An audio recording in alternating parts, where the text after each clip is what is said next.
Yan, good morning, maayong buntag at isang mapulimlim na umaga po mga kasuelo. Maligang pagbabalik po din sa aking muting YouTube channel by TV Kasuelo. So ayan na, nandito na po ako ulit sa kambingan. At na-deliver ko na rin yung aking kinuha kahapon na Napier. Ayan sila, binabalak na sila.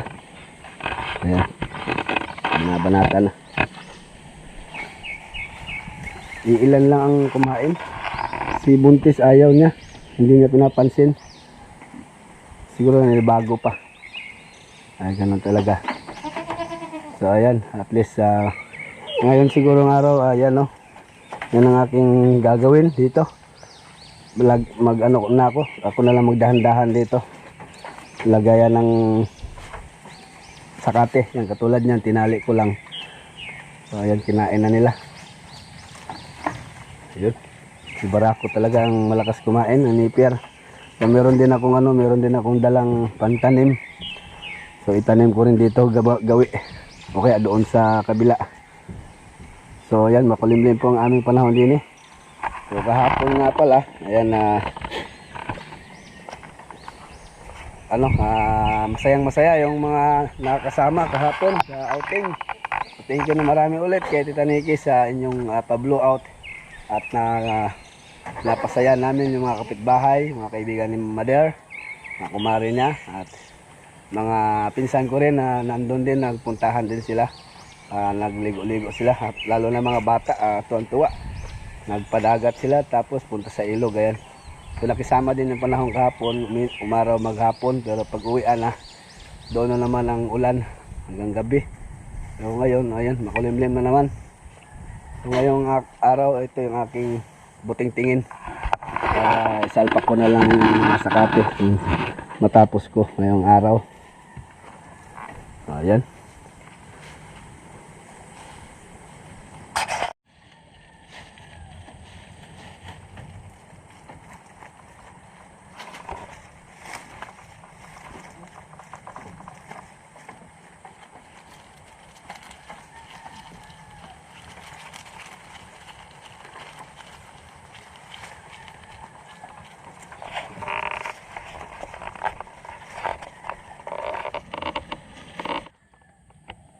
Sarap ng tulog ng sitting preto yung mga kambing natin na nakain ng Napier, hindi pa nila nga naubos. At tulog sila. Nakahiga, yan, kumpul-kumpul sila roon, no.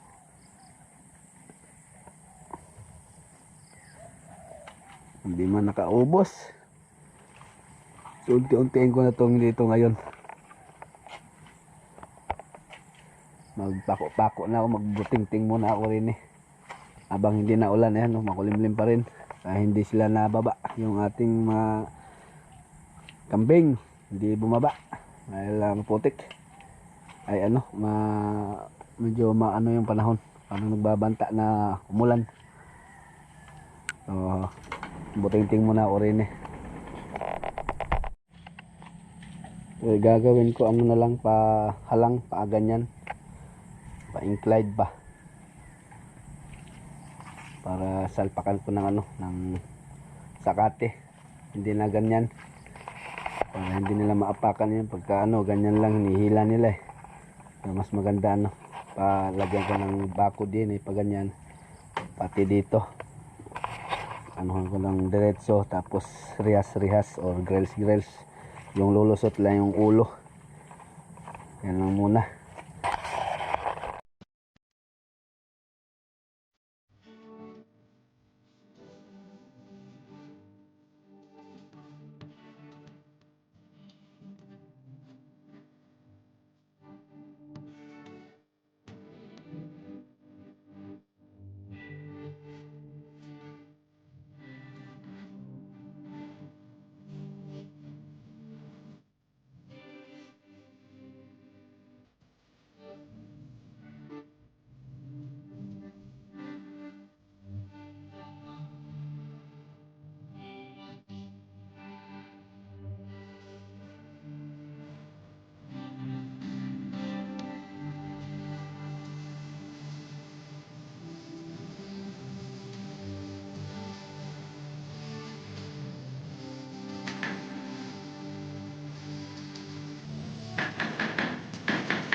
Stranded po ako dito mga kasilo sa kulungan ng kambing.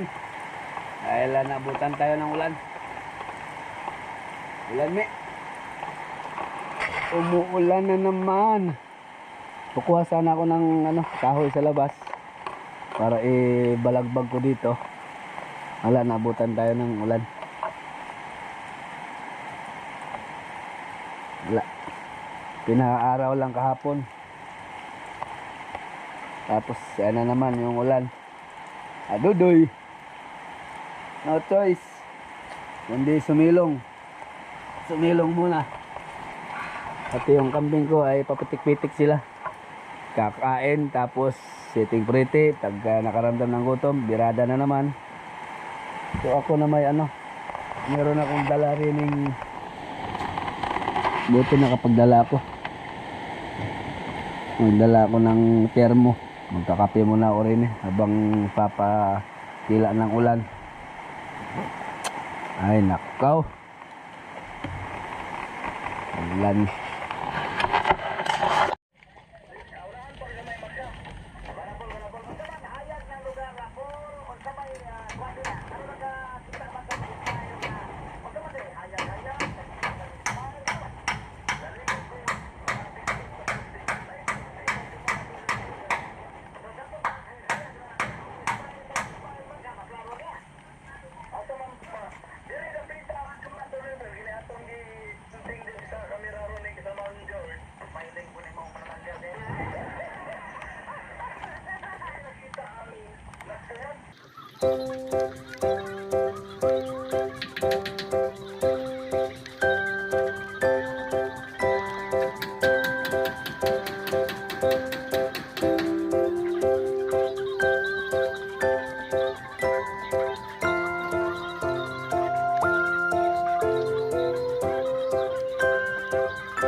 Yan, nilabas ko na po muna ang ating kambing dahil para makagala-gala sila.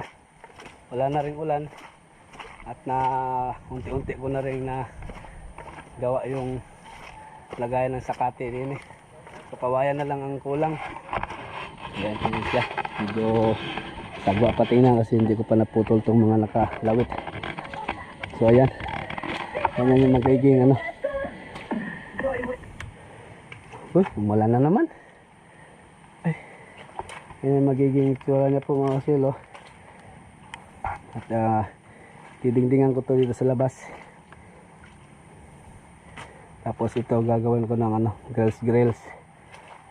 Yung lulusot lang yung kanilang ulo para hindi nila maapakan yung pagkain na. Okay, nabawasan na yung ating nilagay na na nipper. Ganyan yung mangyayari sana yan. Ayan. Ayan. Tapos grills yan. Okay. Ang kawayan na lang aking kukunin mamaya-maya. Nangali at ako uwi muna. Dahil medyo nagutom si Bay. Mamaya naman ulit. Ang kambing dinala ko doon sa kabilang lugar. Makakain sila ng ibang damo ba. So kapag lumakas ng ulan, asampa sila dito, meron din silang mga merienda. Ayan, unti-untiin ko lang itong kambingan na ito. Hindi pwedeng biglain. At mahirap din gumalaw-galaw ng ganitong panahon. Puputik na oh. Ay, So uwi muna ako ngayon at para siyempre kakain tayo ng pananghalian. Uwi muna. Ano? Nandito na tayo sa bahay. At si Andy nandito rin sa loob. Okay? At si CJ nanonood ng ano yan? Number? Bigay niya ano to. Kuya GC Manansala. Ayan. Pinapanood niya ano? Number. Ano ulam natin, darling? Bubong atay, manok. Adobong atay manok. Banlaw tayo pa. Ha? Banlaw tayo mamaya. Banlaw. Tayo, laba ko oh. Naglaba pala si Mrs. Rugo. Ayan po yung kanyang nilaba. So babanlawan namin dun sa Barangay Gaas. Kasi walang tubig yung nawasa rin sa amin. Sira yung linya sa bukid. Dahil nadaan na ng malalaking baha. Nasira. So ano kami ron sa Gaas. Banlaw. Unlimited doon. Niluto muna siya ng ulam namin. Maligo yan. Nandito po kami magbabanlaw. Banlaw lang naman ito. Ayan o. Pwede yung iduro ng osta. Hindi. Ay, hindi. Yan, masira pa yun. Kaya mas nakakalaw. Lakas ng ano nila oh. Tubig.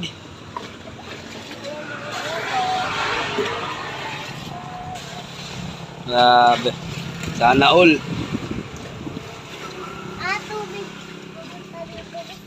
Unlimited. Flowing to eh. Malakas yung tubig din eh. Sa Gaas. Hindi katulad sa Bubon na mataas yung lugar. Hindi makapag-akyat sa taas ng tubig. Hindi katulad dito. The next day.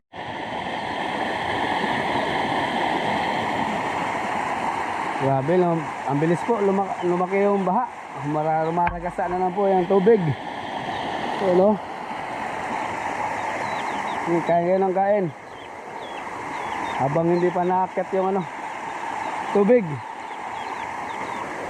So kapag bumaha, meron naman silang doon, sampahan kung sakali. Kasi wala na yung kambing doon. At ako na may pupunta doon sa kambingan ngayon. Yan, isang maulang umaga po mga kasulo. So kahapon pala, hindi ako nakabalik pag uwi ko sa bahay. Gawa ng ayan, lumagasa na naman yung malalakas na ulan. Kaya hindi ako nakabalik din sa kambing. So si Patek na lang yung aking tingin doon o pina-check ba kung umuwi ba yung mga kambing. Umuwi naman daw. Ngayon, yung araw, ayan, magpakain lang ako dyan sa mga alaga dyan, mga may pakpak. So doon naman ako doon sa 4 na paa kambing nang masakatihan sila ng pagkain. Malamang hindi sila bumaba niyan dahil sa ayan tubig. Yan, yung palay na namin, hindi kami makapag-abono gawa ng ganyan, lakas ng tubig. Ito gawin kang i-order to. Ito nga, malakas nga yung tubig din walang sapa sa taas. Lalo na yung sa akin na tabing sapa. Ay, grabe yung sapa, umapaw na oh. Yan po yung panahon namin to dito mga kasulo. Talagang walang pa yung ulan. Kapag naiayos ko na yung bako doon sa kambing, baka iahon ko na rin yung mga doon, ilipat ko yung mga alaga. Mga pabot manok. Dahil bahain doon. Sandali lang nabaha. Yeah. Ayun, naubos yung aking dinala kahapon na ano, nipper. So kailangan ko na ulit ng lagyan to. So bago ko lagyan ko muna ng dingding siguro ito para ano,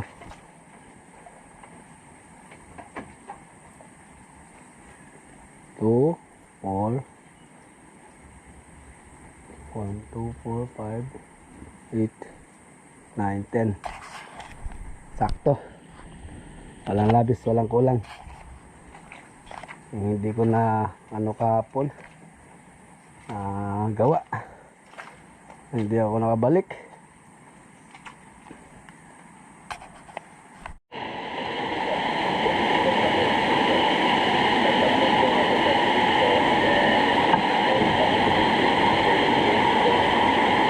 Ay, bulan.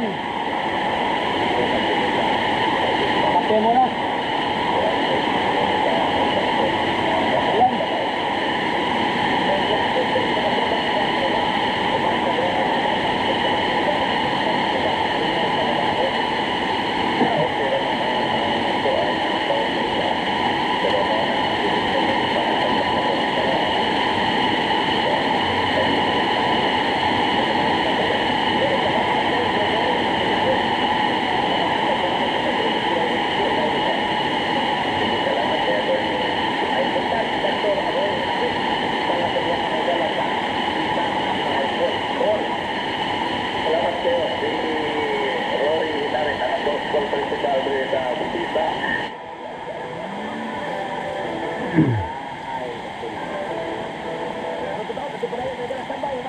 Ayan, kumakain muna sila ng nipper. Hindi ko muna sila masakatihan dahil hindi ako makalabas. Diyan lang naman ako kukuha sa kabila. Ayan o, yung kahoy na yan. Mas maganda nga lagyan ng harang dito para hindi na malaglag. Yung iba nalaglag sa baba. Hindi na gawa kahapon. Hindi nakabalik. Paano sila o. Maluwang nung kanilang ano, kulungan. Kaya mga kasulo, nakapagkape na ako at tumila yung ulan. Dali-dali akong kukuha ng kawayan dito para magamit din mga kasulo. Yung gagawin ko na lang para mabilis maharangan ko, para malagyan ko ng damo, para kahit nandyan lang sila makakain sila. Buo na lang ganito. Yung doon sa ano labas, pahalang na lang pag ganyan, pahiga, dikit ko para mabilis, hindi na ako maglinis pa kung bibiakin pa. Tapos ito buo din, patayo siguro ito ganyan, yung hindi lang papasok yung kambing, yung ulo lang yung kakasya. Yan ang aking gagawin. Ayan na naman, sumirit na naman. Sige. Ay nako, di na ulan yan mga kasulo, wala nang tigil. February na, magma-March na, ulan pa rin.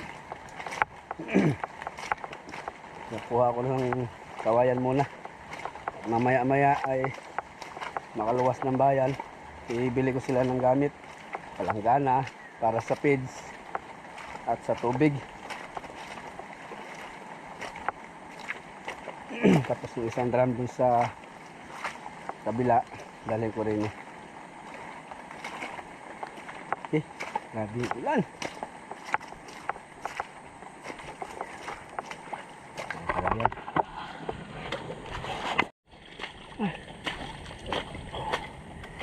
Hanap sila. Nakakuha tayo. Uy! Ay! Kaya pa. Malapit na lang. Ano? Nakanap na kayo? Nakulay na. Abi. Isa, dalawa, tatlo, apat.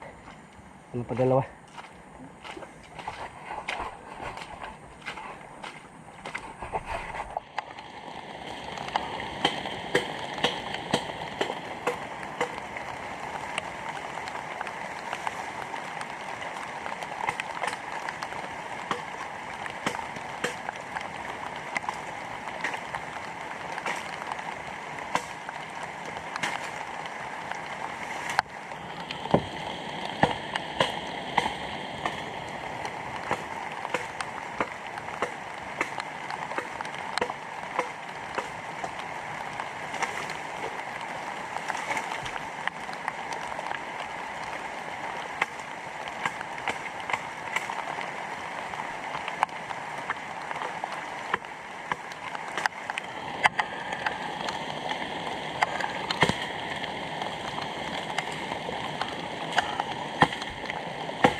Ay mga kasulo, nakakuha na tayo ng kawayan. Ito ang aking nakuha.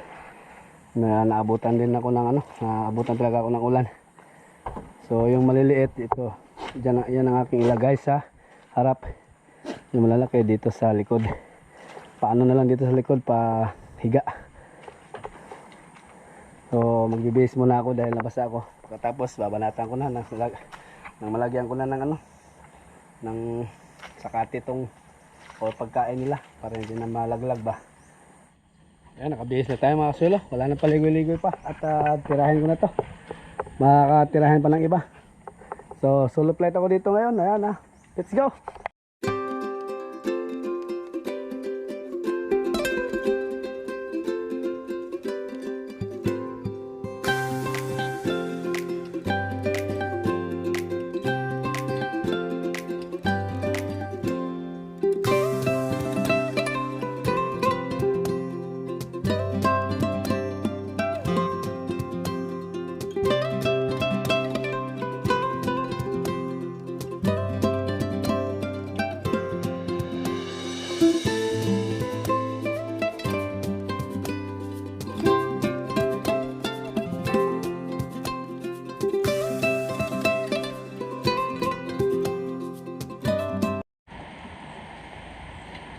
Ayun Yan, lagyan ko na ng harang po mga kasulo.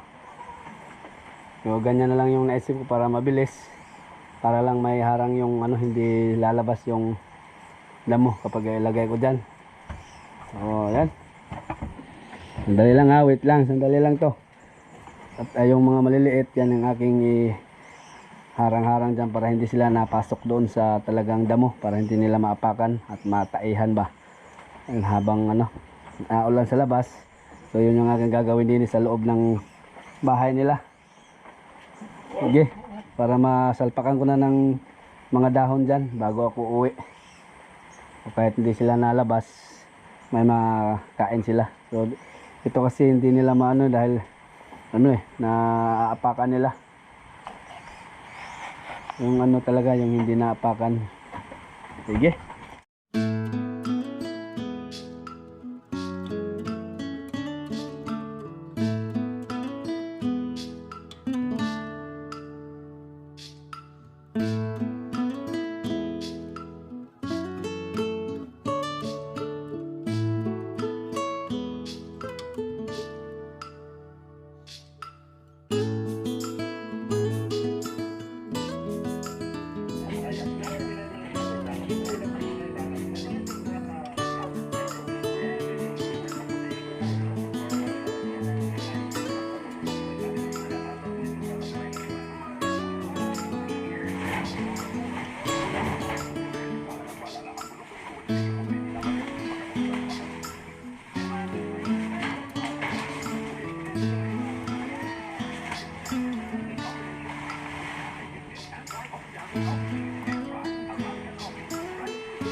Mga kasulo, oras na sa aking pag-uwi mga kasulo dahil medyo ako'y gutom na, hindi ako nakadala ng baon, so ako iuwi muna at importante nagawa ko na yung dapat magawa rin at meron na ring nakalagay na dahon or damo. At least pag uwi nila, ayan, nandyan na naman yung ulan. Naglabasan sila kanina noong sumikat yung araw. Magpuntahan doon sa kabilang bakod. So, kapag lumakas at uwi sila din meron silang mabuting-ting. Ayan dami na. Nilagyan ko na ng iba't ibang dahon dito, yung mga paborito niya. Tubog, ipil, merong kakawate din. Halo-halo ko na dyan. At least hindi na sila malaglag at hindi rin nila mapasukan. Ayos, tambak na yung kanilang pagkain. Yung mga kambing ko nandun sa kabila. So ako uwi muna dahil muna at makapunta ng bayan mamaya-maya para makabili ako ng magamit sa kanila, langgana at saka feeds. Sige. nabusog siya sa siya lang mag-isa, naiwan. Dahil di siya lumabas, malamig, maliit. So dyan siya, nakatsempo siya. Sige, dyan ka lang. Nakita dyan ha. O, dyan ka lang. Masanay kasi siya sa tao yung kambing ni Kuya Bart. Kasi sunod, kahapon sumunod siya sa akin. Pag-uwi ko. Ayan, nakikita mo na po ang mga sulo. Basa na rin yung aking mga damit. Kailangan ng umuwi talaga. At nakapunta ng bayan mamaya. Yung mga kambing natin. Uuwi naman sila kapag nakaramdam sila ng lamig. Tatakbo sila sa kubo. At meron na rin akong iniwan na konsumo nila doon. Kaya mamayang hapon na kung maghapon tong ulan na ito. So habang pauwi po ako mga silo, gusto ko lang i-shoutout or nagpaabot po kami ng pakikiramay kay Tito Ben sa pagpanaw ng kanyang kapatid. So nagkiramay po kami Tito Ben sa pagpanaw sa iyong kapatid. Ayan. Ingat po kayo palagi dyan kay Tita Juicy Careno. Ayan. At kay shoutout kay Bert Delpin ng Bulacan. Sige. Batsi na ako mga kasulo. Hindi pa kami makapag-abono talaga.